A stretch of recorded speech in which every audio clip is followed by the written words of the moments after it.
Assalamualaikum warahmatullahi wabarakatuh. Kepada yang terhormat Bapak Dr. Andes Suharsono, MPD, dan yang terhormat Bapak Egy Nuryadin, SPD, MSI, selaku dosen pengampu mata kuliah Anatomi Fisiologi Tubuh Manusia, dan tak lupa juga kepada teman-teman yang tercinta.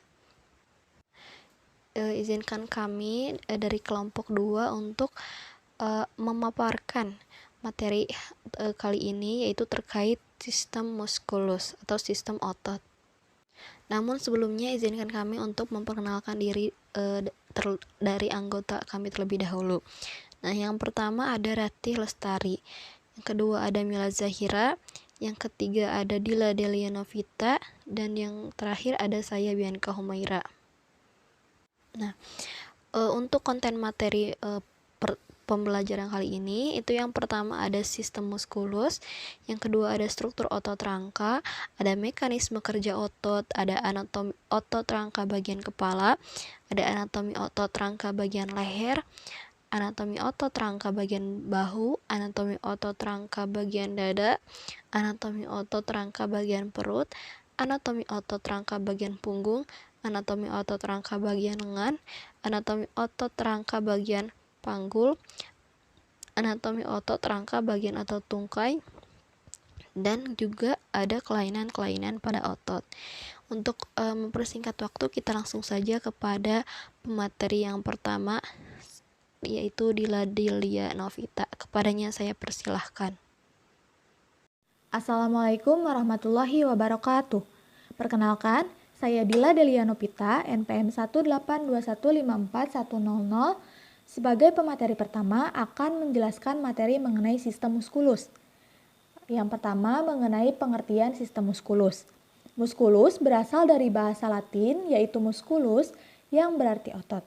Otot sebagai suatu sistem disebut dengan istilah sistem muskular. Ilmu yang mempelajari tentang otot dikenal sebagai miologia. Miologia berasal dari bahasa Yunani yang terdiri dari kata mios yang berarti otot dan logos yang berarti ilmu. Lalu, apa fungsi sistem otot itu? Sistem otot memiliki beberapa fungsi, diantaranya yang pertama sebagai pergerakan. Otot menghasilkan gerakan pada tulang tempat otot itu melekat, sehingga menimbulkan gerakan yang dinamis dengan tulang. Yang kedua, sebagai penopang tubuh dan mempertahankan postur tubuh. Otot menopang dan mempertahankan tubuh saat dalam posisi berdiri atau saat duduk. Yang ketiga, mempertahankan panas tubuh. Kontraksi otot dapat memacu metabolisme untuk mempertahankan suhu tubuh. Materi yang selanjutnya mengenai tipe jaringan otot. Tipe jaringan otot terdiri dari otot polos, otot rangka atau otot lurik, dan otot jantung. Yang pertama mengenai otot polos. Otot polos memiliki satu inti di tengah, berbentuk seperti gelendong dengan kedua ujung yang meruncing dan bagian tengahnya menggelembung, dipersarapi oleh saraf tak sadar atau saraf otonom. Kerjanya memiliki reaksi yang lambat dan tidak mudah lelah. Terdapat pada dinding penyusun organ-organ tubuh bagian dalam atau visceral, misalnya pada saluran pencernaan, paru-paru, dan dinding pembuluh darah.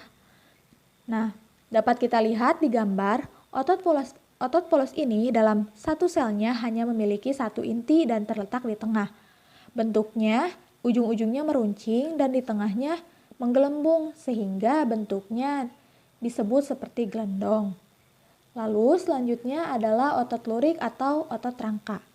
Otot lurik atau otot rangka memiliki banyak inti yang terletak di tepi sel, berwarna gelap dan terang, dan tampak bergaris. Dipersarapi oleh saraf motorik somatik atau volunter dan merupakan gerakan yang disadari.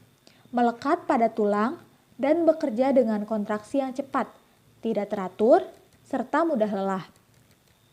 Gerak otot rangka mencakup gerak yang dilakukan oleh tangan dan kaki, misalnya berjalan dan makan.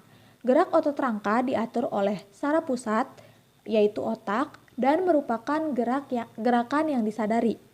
Nah, dapat kita lihat pada gambar, tadi disebutkan bahwa otot lurik itu kan berwarna gelap dan terang, nah seperti ini.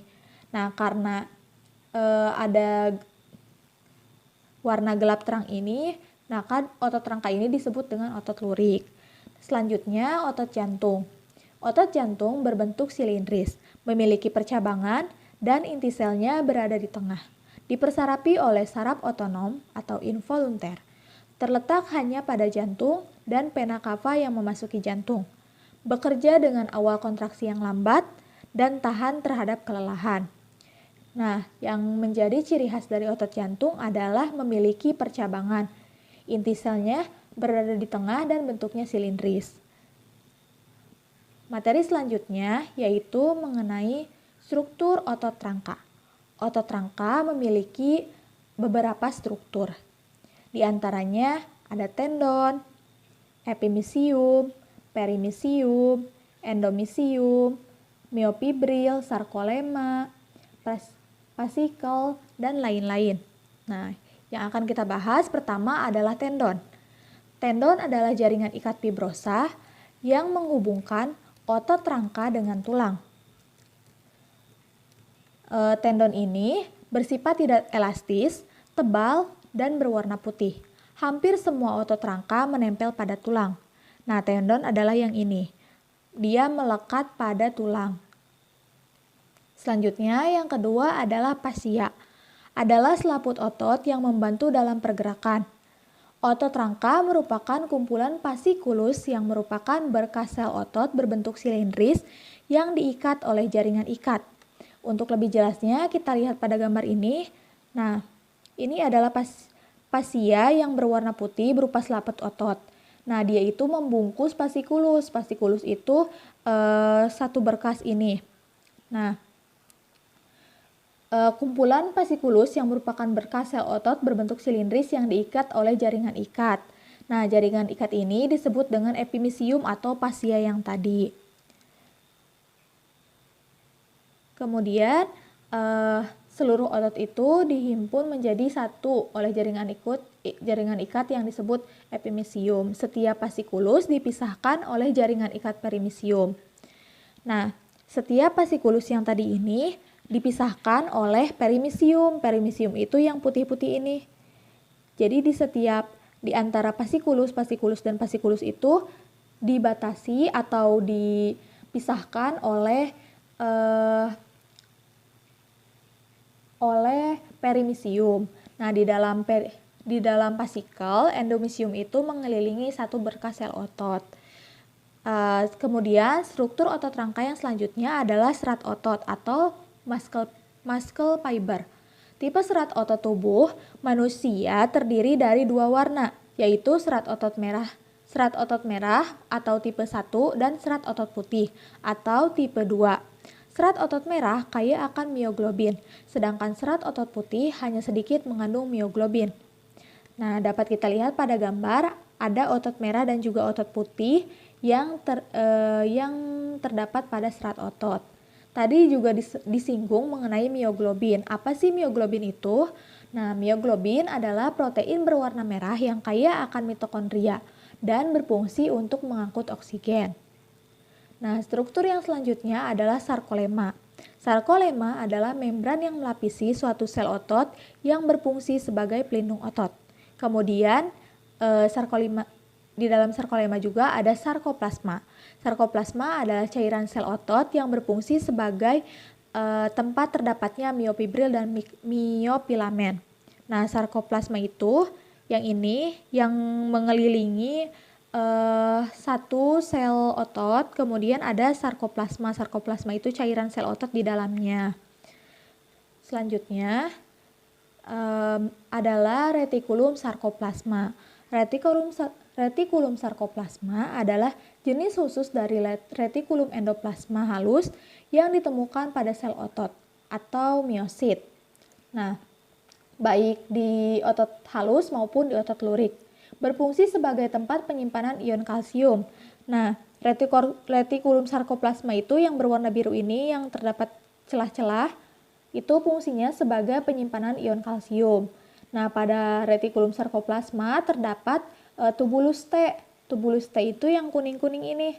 Nah, tubulus T itu adalah saluran untuk berpindahnya cairan yang mengandung ion. Selanjutnya adalah myofibril. Miofibril merupakan serat-serat otot dan miofilamen adalah benang-benang atau filamen halus yang berasal dari miofibril. Ini adalah bentuk dari miofibril.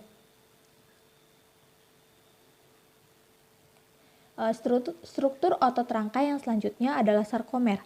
Sarkomer adalah salah satu komponen dasar otot lurik yang berfungsi dalam kontraksi otot. Sarkomer memiliki beberapa bagian. Yang pertama ada zona jet. Zona jet adalah zona yang menghubungkan sarkomer yang satu dengan sarkomer yang lain. Nah, ini adalah satu sarkomer. Kemudian ini juga satu sarkomer. Nah, dihubungkannya oleh zona jet ini. Kemudian ada pita I atau isotropik yang terdiri dari filamen tipis aktin. Kemudian ada pita A atau anisotropik yang lebih gelap dan merupakan tempat di mana filamen tipis tumpang tindih dengan filamen miosin tebal. Selanjutnya ada garis M dan di sekitarnya ada pita yang lebih sempit dan lebih terang yang disebut dengan pita H. Selanjutnya adalah mengenai komposisi otot rangka. Yang pertama ada otot merah. Otot merah adalah otot yang mengandung banyak mioglobin, berfungsi untuk membawa oksigen dari kapiler darah, yaitu ekstrasel ke mitokondria yang ada di intrasel. Kemudian yang kedua ada otot putih. Otot putih adalah otot yang mengandung sedikit mioglobin. Yang ketiga adalah ekstratif, yaitu zat non-protein yang larut di dalam air seperti kreatinin, kreatinin fosfat, ADP, asam amino, dan lain-lain. Yang keempat adalah protein sarkoplasmik yang merupakan komponen enzim otot. Selanjutnya, materi mengenai mekanisme kerja otot. Mekanisme kerja otot ini dibedakan menjadi yang pertama ada kontraksi otot. Proses kontraksi diawali dengan otot menerima rangsangan dari sistem saraf pusat yang terjadi akibat aktivitas otak atau tulang belakang. Rangsangan dari otak menyebabkan reaksi kimia. Nah, saat otot mendapat rangsangan, ujung saraf motorik akan melepaskan protein otot berupa asetilkolin. Nah, asetilkolin ini akan menyebabkan terlepasnya ion kalsium. Kemudian, aktin akan aktif dan terjadi pemecahan ATP. Saat itu, miosin aktif, lalu merangsang pembentukan aktomiosin. Lalu otot pun menjadi lebih pendek dan juga otot mengalami kontraksi. Nah, untuk saat terjadi relaksasi, tidak ada rangsangan lagi. Kemudian ion kalsium berkurang yang menyebabkan aktomiosin juga terurai. Kemudian otot kembali ke semula dan juga otot memanjang. Nah, selain di bagian tersebut, di dalam sarkomer juga terjadi beberapa proses kontraksi dan relaksasi, yaitu saat otot berkontraksi, panjang tiap sarkomer mengalami reduksi atau berkurang. Reduksi yang terjadi yaitu jarak dari satu garis jet ke garis jet berikutnya menjadi lebih pendek. Sarkomer yang berkontraksi tidak menyebabkan perubahan pada pita A, namun pita I akan memendek dan zona H menghilang. Peristiwa ini disebut sebagai model geseran atau luncuran filamen kontraksi otot. Menurut model ini, filamen halus dan kasar tidak mengalami perubahan panjang selama kontraksi otot. Namun, justru filamen halus atau aktin dan filamen kasar atau miosin saling bergabung membentuk aktomiosin dan menggeser satu dengan yang lain secara longitudinal sehingga panjang daerah filamen halus dan kasar yang tumpang tindih bertambah besar. Apabila panjang daerah filamen yang tumpang tindih meningkat, panjang filamen halus berupa pita I dan filamen kasar berupa zona H menjadi berkurang.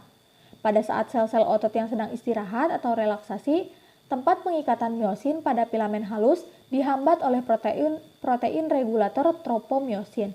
Protein regulator yang lain yaitu troponin kompleks mengontrol posisi tropomiosin pada filamen halus. Agar sel otot dapat berkontraksi, tempat pengikatan miosin di aktin harus terbuka. Tempat pengikatan miosin Miosin di aktin dapat terbuka saat ion kalsium mengikat troponin yang mengubah interaksi antara troponin dan tropomiosin. Pengikatan ion kalsium menyebabkan seluruh kompleks troponin-tropomiosin berubah bentuk. Akibatnya, tempat pengikatan miosin pada aktin menjadi terpapar.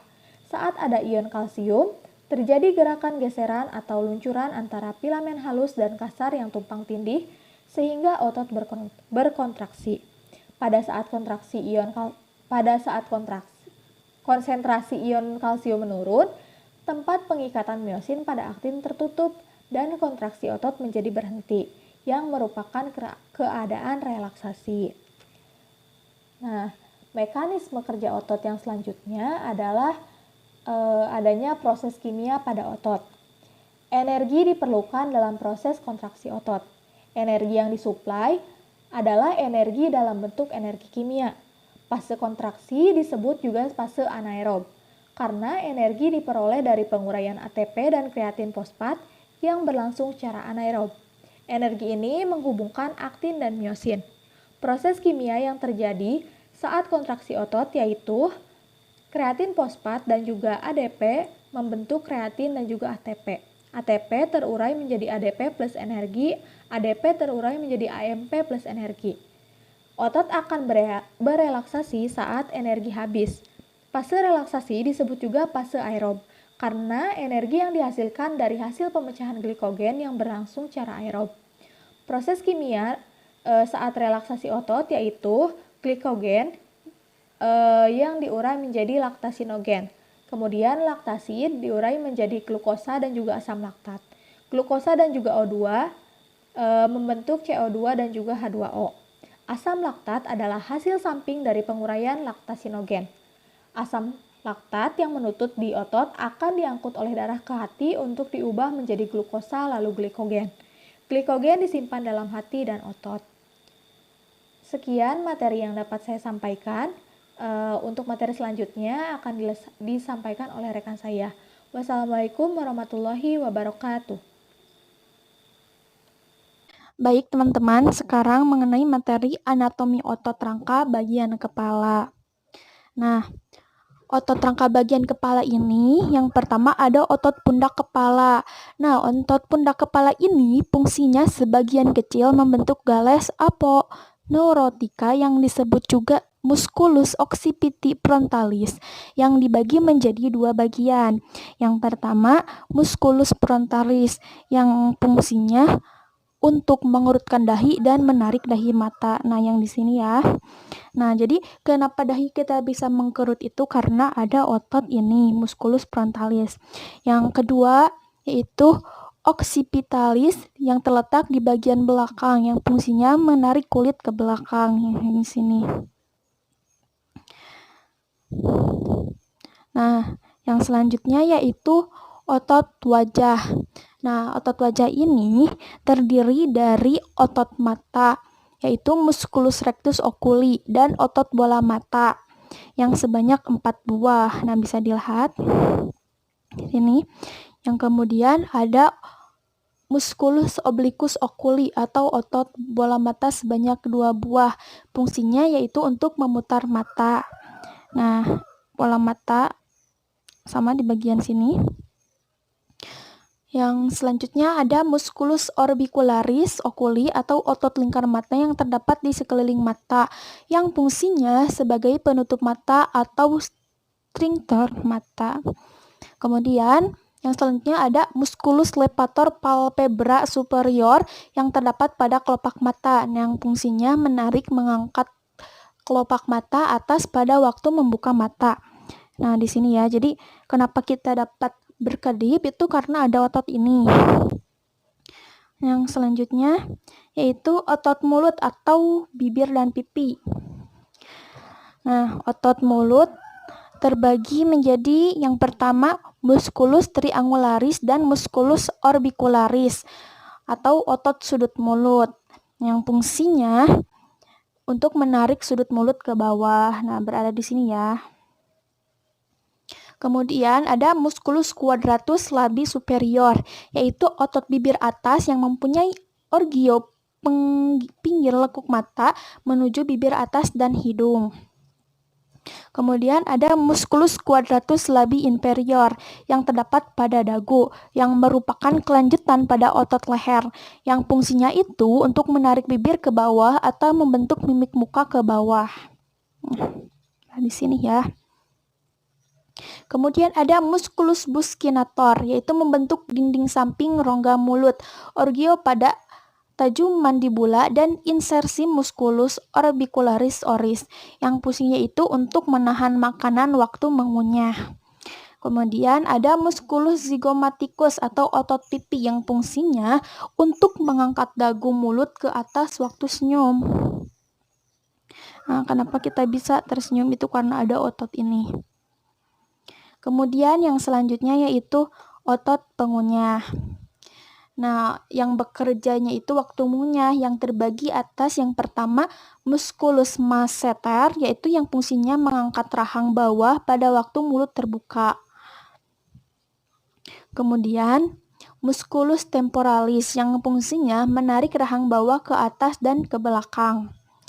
Kemudian ada musculus pterygoid internus dan externus yang fungsinya menarik rahang bawah ke depan. Kemudian selain itu ada otot lidah. Nah, otot lidah ini sangat berguna dalam membantu panca indera untuk mengunyah, yang terbagi atas musculus genioglossus yang fungsinya mendorong lidah ke depan. Kemudian ada musculus styloglossus yang fungsinya menarik lidah ke atas dan ke belakang. Nah, maka dari itu karena otot ini lidah kita dapat bergerak ke berbagai arah. Nah, untuk selanjutnya ada anatomi otot rangka bagian leher. Nah, otot rangka bagian leher ini terbagi 3, yaitu musculus plastima yang terdapat di samping leher menutup sampai bagian dada, yang fungsinya itu untuk menekan mandibula, menarik bibir ke bawah, dan mengurutkan kulit bibir. Yang kedua ada musculus sternocleidomastoid. Di samping kiri kanan leher ada suatu tendon yang sangat kuat, yang fungsinya itu untuk menarik kepala ke samping, ke kiri, dan ke kanan, memutar kepala, dan kalau keduanya bekerja sama merupakan fleksi kepala ke depan di samping itu sebagai alat bantu pernapasan. Kemudian yang selanjutnya ada musculus longissimus capitis yang terdiri dari splenius dan semispinalis capitis. Ketiga otot ini terdapat di belakang leher, terbentang dari belakang kepala ke processus spinalis coracoid, yang fungsinya itu untuk menarik kepala belakang dan menggelengkan kepala. Nah, teman-teman, kemudian yang selanjutnya ada anatomi otot rangka bagian bahu. Nah, otot bahu hanya meliputi sebuah sendi saja dan membungkus tulang pangkal lengan dan tulang belikat akromion yang teraba dari luar. Nah, otot ini terbagi menjadi yang pertama musculus deltoid atau otot segitiga. Nah, otot ini membentuk lengkung bahu dan berpangkal di bagian sisi tulang selangka ujung bahu. Nah, tulang belikat dan diapise tulang pangkal lengan. Di antara otot ini dan tajuk besar tulang pangkal lengan terdapat kandung lendir yang fungsinya mengangkat lengan sampai mendatar. Kemudian yang selanjutnya ada musculus subcapularis, yaitu otot depan tulang belikat. Otot ini mulai dari bagian depan tulang belikat menuju tajuk kecil tulang pangkal lengan. Di bawah uratnya terdapat kandung lendir yang fungsinya untuk menengahkan dan memutar tulang humerus ke dalam. Kemudian selanjutnya ada musculus praspinatus atau otot atas balung tulang belikat. Nah, otot ini berpangkal di lekuk sebelah atas menuju ke tajuk besar tulang pangkal lengan, yang fungsinya mengangkat lengan. Yang selanjutnya ada musculus infraspinatus atau otot bawah balung tulang belikat. Otot ini berpangkal di lekuk sebelah bawah balung tulang belikat dan menuju ke tajuk besar tulang pangkal lengan, yang fungsinya untuk memutar lengan keluar. Yang selanjutnya ada Musculus teres major, yaitu otot lengan bulat besar. Otot ini berpangkal di siku bawah tulang belikat dan menuju ke tajuk kecil tulang pangkal lengan. Nah, di antara otot lengan bulat kecil dan otot lengan bulat besar terdapat kepala yang panjang dari musculus triceps brachii, yang fungsinya itu bisa memutar lengan ke dalam. Kemudian ada musculus teres minor, yaitu otot lengan belikat kecil. Otot ini berpangkal di siku sebelah luar tulang belikat dan menuju ke tajuk besar tulang kepangkal lengan, yang fungsinya itu memutar lengan keluar. Sekian materi yang dapat saya sampaikan. Selanjutnya akan dilanjutkan oleh rekan saya. Baik, bismillahirrahmanirrahim. Assalamualaikum warahmatullahi wabarakatuh. Perkenalkan, nama saya Mila Jihira. Di sini saya akan melanjutkan presentasi mengenai anatomi otot rangka bagian dada, anatomi otot rangka bagian perut, dan anatomi otot rangka bagian punggung. Yang pertama akan dibahas adalah mengenai anatomi otot rangka bagian dada, di mana otot rangka bagian dada ini yang pertama ada musculus pectoralis major atau otot dada besar yang memiliki fungsi dapat memutar lengan ke dalam dan menengahkan, kemudian menarik lengan melalui dada dan merapatkan lengan ke dalam. Yang kedua ada musculus pectoralis minor atau otot dada kecil yang memiliki fungsi menaikkan tulang belikat dan menekan bahu. Lalu yang ketiga ada musculus subclavicula atau otot bawah selangka. Fungsinya ini untuk menetapkan tulang selangka di sendi sebelah tulang dada dan menekan sendi bahu ke bawah dan ke depan. Lalu yang keempat ada musculus serratus anterior atau otot gergaji depan, berpangkal di iga 1-9 dan menuju ke sisi tengah tulang belikat, tetapi yang terbanyak menuju ke bawah. Lalu yang kelima ada otot dada sejati, yaitu otot-otot sela iga luar dan otot-otot sela iga dalam, yang memiliki fungsi mengangkat dan menurunkan iga waktu bernafas. Lalu yang kedua ada anatomi otot rangka bagian perut. Nah, otot ini terdiri atas yang pertama ada musculus abdominalis internal atau dinding perut. Otot-otot ini membantu tekukan ke samping dan upaya untuk memutar torso, termasuk menghalangi perputaran torso. Lalu yang kedua ada linea alba, yaitu garis di tengah dinding perut. Yang ketiga ada musculus abdominalis eksternal. Berposisi ventrikal dan diagonal, otot ini berawal dari tulang rusuk dan menghubungkan tulang dan linea alba. Nah, otot ini membantu tubuh menekuk torso ke samping dan memutar torso ke kiri maupun ke kanan.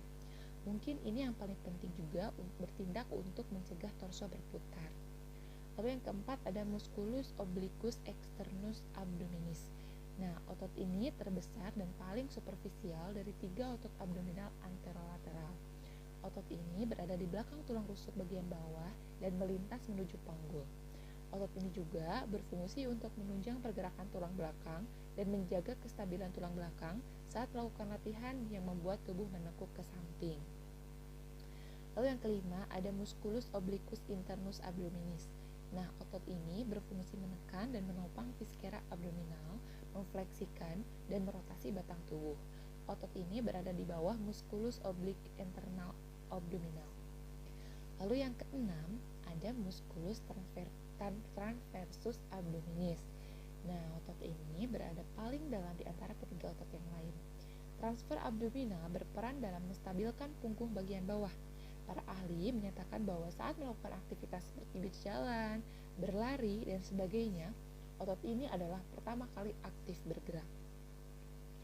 Lalu yang ketujuh ada rectus abdominis. Nah, rectus abdominis adalah otot perut yang paling dikenal. Tak seperti namanya, otot ini terdiri dari 8 segmen yang dipisahkan jaringan konektif tebal yang disebut fascia. Dengan membantu menetralkan tarikan otot yang meluruskan punggung bawah, rectus abdominis menjaga tulang belakang agar tetap stabil. Lalu yang terakhir adalah anatomi otot rangka bagian punggung. Nah, untuk anatomi otot rangka bagian punggung ini terbagi menjadi 3 bagian. Yang pertama adalah otot yang ikut menggerakkan lengan. Nah, ototnya yang pertama ada trapezius atau otot kerudung. Terdapat pada semua ruas-ruas tulang punggung yang berpangkal pada tulang belakang dengan fungsinya mengangkat dan menarik sendi bahu. Lalu yang kedua ada musculus latissimus dorsi atau otot punggung lebar.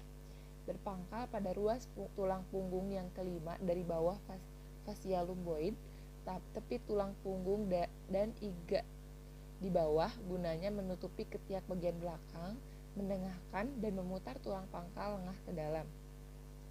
Maaf. Nah, lalu yang ketiga ini ada musculus rhomboid atau otot belah ketupat. Berpangkal dari taju duri, dari tulang leher, ruas tulang punggung, dari sini menuju ke pinggir tengah tulang belikat. Memiliki fungsi menggerakkan tulang belakang dan iga. Nah, selanjutnya adalah bagian kedua, yaitu otot antara ruas tulang belakang dan iga.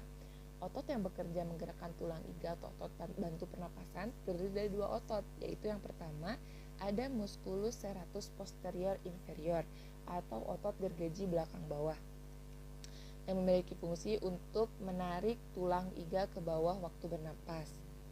Lalu yang kedua ada musculus serratus posterior superior, gunanya menarik tulang iga ke atas waktu bernapas. Nah, yang bagian ketiga ini ada otot punggung sejati.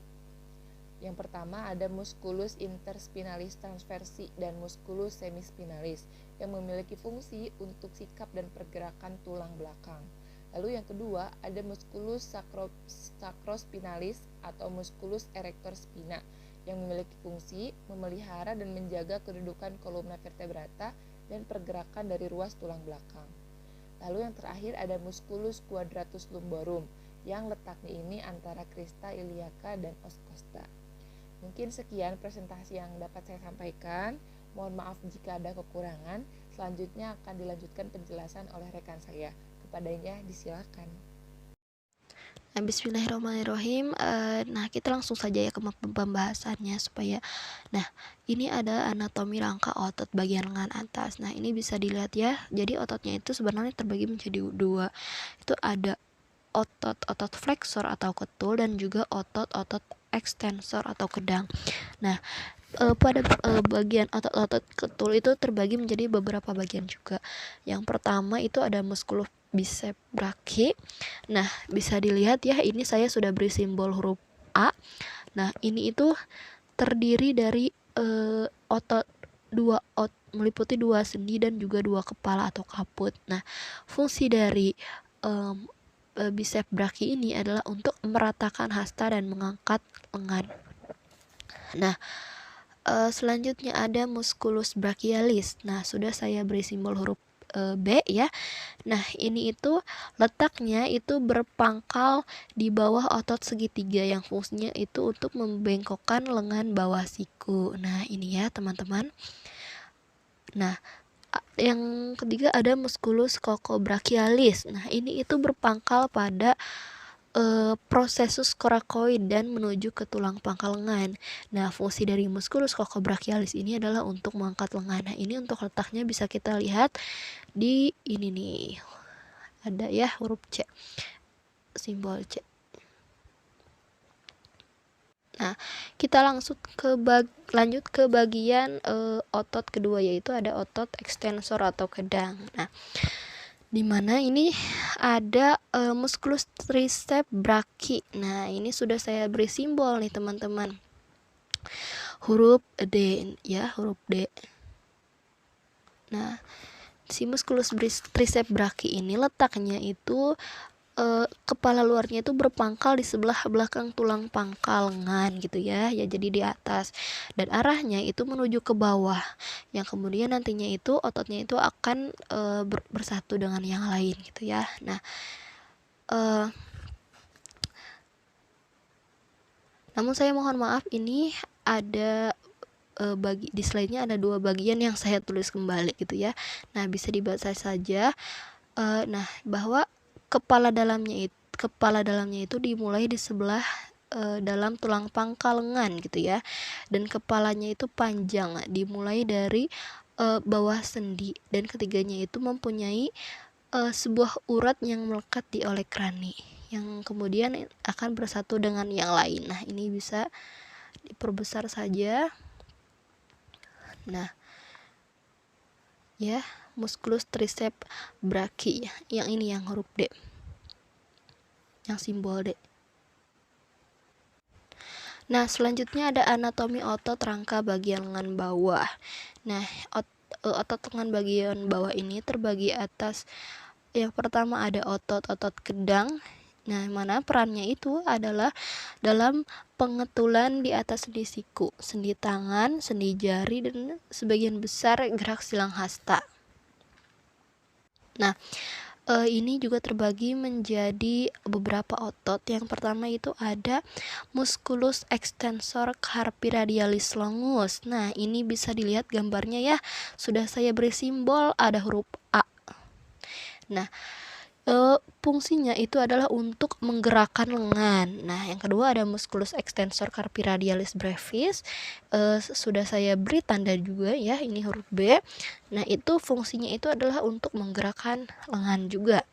Nah, yang ketiga ada musculus extensor carpi ulnaris. Bisa dilihat sudah saya beri tanda, ini huruf C. Nah, ini juga untuk menggerakkan lengan. Nah, selanjutnya ada digitorum carpi radialis. Nah, ini fungsinya itu untuk untuk menggerakkan ibu jari. Nah, ada juga flexor carpi ulnaris. Nah, ini merupakan otot dari otot ketul tulang hasta. Nah, otot rangka bagian bawah, lengan bawah lainnya ini ada 2 kan ya, tadi sudah saya bilang. Nah, ini yang kedua, ini ada otot-otot ketul yang mengedangkan siku dan tangan serta ibu jari dan meratakan hasta tangan. Nah, otot-otot ini berkumpul sebagai berikut. Nah, yang pertama ada otot-otot di telapak tangan. Nah, di telapak tangan itu ada 3. Yang pertama ada otot silang hasta, ada otot ketul untuk tangan dan jari tangan, dan ada otot yang bekerja untuk memutar radialis, atau ada otot pronator dan otot supinator ya. Nah, otot-otot di sebelah telapak tangan itu ada musculus pronator teres yang berfungsi untuk mengerjakan silang hasta dan membengkokkan lengan bawah situ gitu ya. Dan nah, terus untuk otot-otot ketul tangan dan jari tangan itu ada musculus palmaris ulnaris yang berfungsi untuk mengetulkan lengan. Yang kedua ada musculus palmaris longus untuk dan musculus flexor carpi radialis, musculus flexor ligator sublimis yang fungsinya itu untuk fleksi jari kedua dan kelingking. Nah, ada juga musculus flexor ligatorum profundus fundus, fungsinya itu untuk fleksi jari 1, 2, 3, dan 4. Nah, musculus flexor pollicis longus itu fungsinya untuk fleksi ibu jari. Nah, dan untuk otot yang memutar radialis gitu ya, itu ada musculus pronator teres equadratus, itu fungsinya untuk pronasi tangan. Dan ada musculus spinator brevis yang fungsinya itu untuk supinasi tangan. Setelah tadi saya menjelaskan otot di sebelah telapak tangan, nah yang kedua ini ada otot-otot di sebelah tulang pengumpil, yang mana fungsinya itu adalah untuk membengkokkan lengan di siku, membengkokkan tangan ke arah tulang pengumpil atau tulang hasta. Nah, dan yang ketiga itu ada otot-otot di sebelah punggung atas, yang mana ini fungsinya itu untuk meluruskan jari tangan ya. Nah, selanjutnya ada anatomi otot rangka bagian panggul. Nah, otot ini itu berasal dari tulang panggul atau columna vertebralis yang mana itu yang menuju ke pangkal paha. Nah, yang pertama ada sebelah depan bagian dalam dari panggul itu terdapat musculus vas mayor dan musculus iliacus dan musculus vas minor ya, bisa dilihat pada gambar. Ini itu fungsinya ini adalah fungsi dari ketiga otot ini adalah untuk mengangkat dan memutar tungkai bagian luar. Dan yang kedua di sebelah belakang bagian luar itu terdapat musculus gluteus maximus yang merupakan otot terbesar gitu ya, yang terdapat di sebelah luar panggul yang membentuk bokong, yang mana si fungsinya ini adalah antagonis dari iliopsoas, yaitu untuk rotasi fleksi dan endorotasi femur. Nah, yang kedua itu ada musculus gluteus medium dan minimus. Itu terdapat di bagian belakang dari sendi panggul di bawah gluteus maximus. Nah, dimana ini fungsinya itu untuk medius exorotasi femus. Nah, ini bisa dilihat ya bagian otot-ototnya. Nah, kita langsung ke anatomi otot rangka bagian tungkai.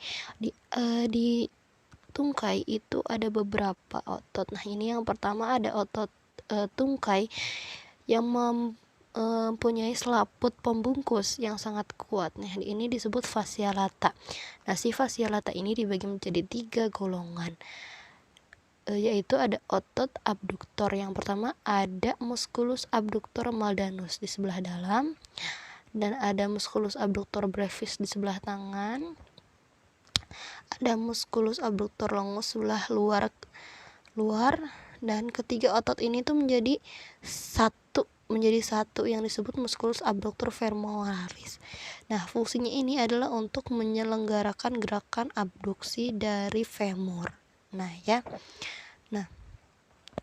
ada juga musculus extensor atau otot berkepala 4. Nah, ini terdiri dari musculus fatus lateralis, musculus fatus lateralis external, musculus fatus medialis internal, musculus fatus intermedial, dan otot flexor femoris.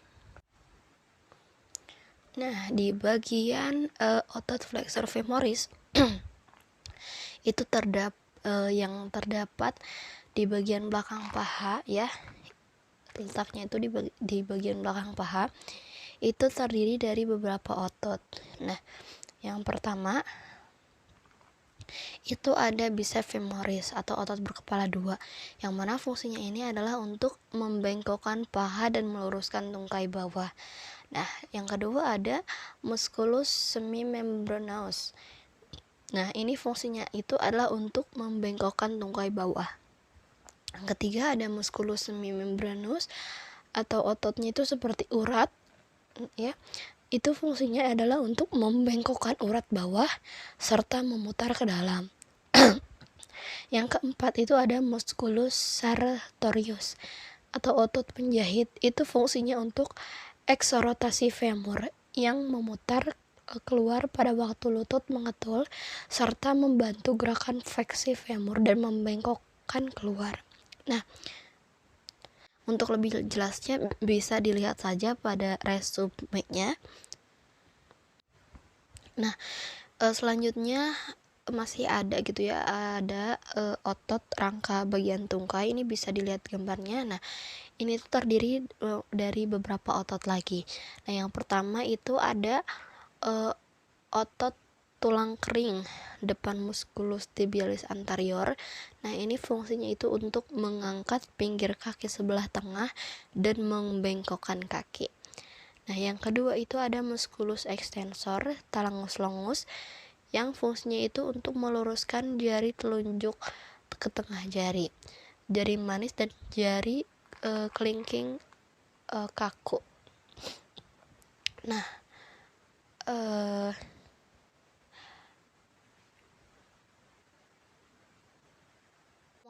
jadi musculus extensor talangus longus itu fungsinya untuk meluruskan jari telunjuk, jari tengah, jari manis, dan jari kelingking yang kaku.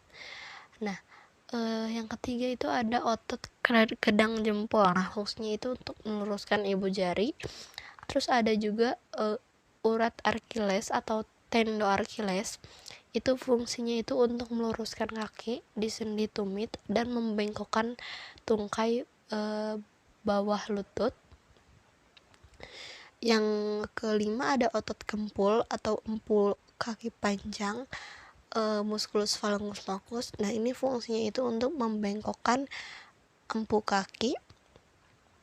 Nah, yang keenam ada otot tulang betis, ada musculus tibialis posterior. Itu fungsinya itu dapat membengkokkan kaki di sendi tumit dan telapak kaki sebelah ke dalam. Nah, yang terakhir ada otot kedang jari bersama. Nah, ini fungsinya itu untuk meluruskan jari kaki. Nah, selanjutnya saya akan memaparkan mengenai kelainan otot pada manusia. Yang pertama ada distorsi otot. Nah, distorsi otot itu adalah kelainan pada otot yang diakibatkan oleh faktor genetik. Nah, gejala distorsi otot ini umumnya itu terlihat sejak masa anak-anak gitu ya. Nah, terutama pada anak laki-laki. Nah, kelainan pada otot ini itu menyebabkan melemahnya otot dan hilangnya jaringan otot secara bertahap. Bahkan hingga mengakibatkan tidak dapat berjalan dan sulit menelan, skoliosis dan juga sulit bernapas. Nah, ini bisa dilihat gambarnya seperti ini.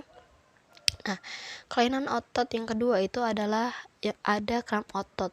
Nah, kram otot itu merupakan sebuah kondisi di mana otot itu mengalami kontraksi yang kuat atau mengencang dan umumnya itu terjadi secara tiba-tiba.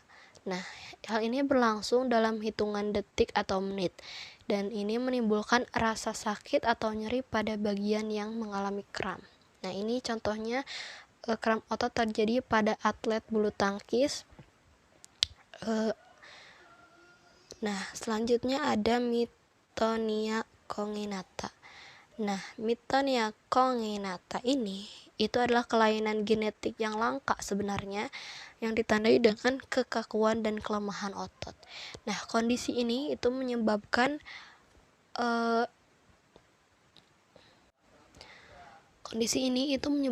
penderita itu sulit melakukan aktivitas sehari-hari seperti berjalan, makan, bahkan berbicara. Nah, ini terjadinya itu di bagian paha dan juga telapak tangan. Nah, selanjutnya ada atrofi otot. Nah, atrofi otot ini adalah kondisi ketika jaringan otot itu mengecil atau menyusut. Nah, kondisi ini itu umumnya terjadi jika otot tersebut lama tidak digerakkan. Nah, misalnya itu akibat gangguan syaraf yang akhirnya itu menyebabkan kelumpuhan. Nah, pada saat terjadi atrofi otot, bentuk tubuh itu dapat mengalami perubahan.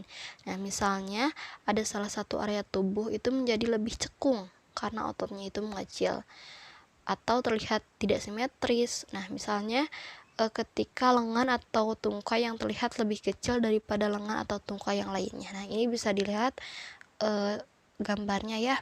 Nah, seperti ini mungkin yang terlihat bagian tubuh salah satunya itu lebih mengecil. Ya, nah yang terakhir ada Parkinson. Nah, Parkinson itu adalah penyakit yang terjadi karena degenerasi sel saraf dan hilangnya sel-sel yang memproduksi dopamin di otak. Nah, penyakit ini itu berakibat pada penurunan fungsi sistem motorik. Pada manusia normal, sel dari neuron-neuron tersebut itu menghasilkan dopamin yang mempunyai peran sebagai penyampai pesan dalam komunikasi antara substansia nigra dan corpus striatum. Nah, komunikasi tersebut itu mengkoordinasikan gerakan otot yang seimbang dan mulus. Nah, dengan kekurangannya dopamin itu bisa mengakibatkan hilangnya kemampuan untuk mengendalikan tubuh. Nah, mungkin hanya seperti itu saja yang dapat saya sampaikan. Mohon maaf atas segala kekurangan. Jika ada pertanyaan, silahkan catat terlebih dahulu lalu tanyakan kepada kami. Akhirul kalam, wabillahi taufik wal hidayah. Wassalamualaikum warahmatullahi wabarakatuh.